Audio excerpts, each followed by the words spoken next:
Hvis der var en bil, der i 80'erne kunne få drenge til at drømme, så var det bilen KID fra tv-serien Knight Rider.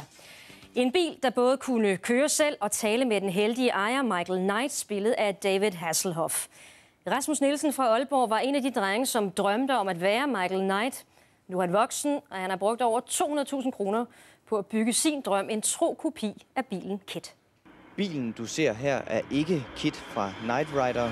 Det er til gengæld Danmarks eneste tro kopi. Jeg kan jo ikke helt tage mod som Michael Knight. Jeg har ikke helt håret og det der til det. Da jeg var cirka 12 år gammel, der viste de på Danmarks Radio Knight Rider-serien.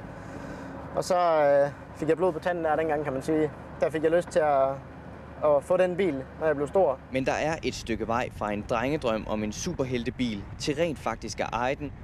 Dengang jeg var 22 år, der valgte jeg at købe sådan en Pontiac Trans Am. Og så bygge den om til Knight Rider-bilen.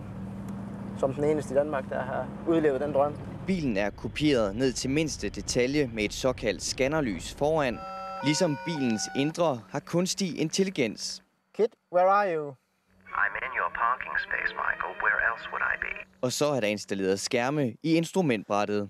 Og ligesom i serien, så har KID også kameraer både foran og bagud. Rasmus Nielsens bil virker og opfører sig som idolet, ligesom ejeren. Jeg lever nok lidt i 80'erne, lad mig sige det sådan. Der er et eller andet over det var 10. Det med ham helten, der han kunne, Michael Knight, der han kunne redde det hele verden i den bil der, som kunne køre af sig selv. Rasmus Nielsens passion for Knight Rider bliver underbygget af hans seneste projekt. Han er nemlig ved at bygge en kopi af Car, KIDs onde modstykke. Og så satte jeg simpelthen det projekt i gang med at finde en bil, der passede til formålet. Og ambitionen med den nye bil er, at den skal være lige så velopdragen som KID.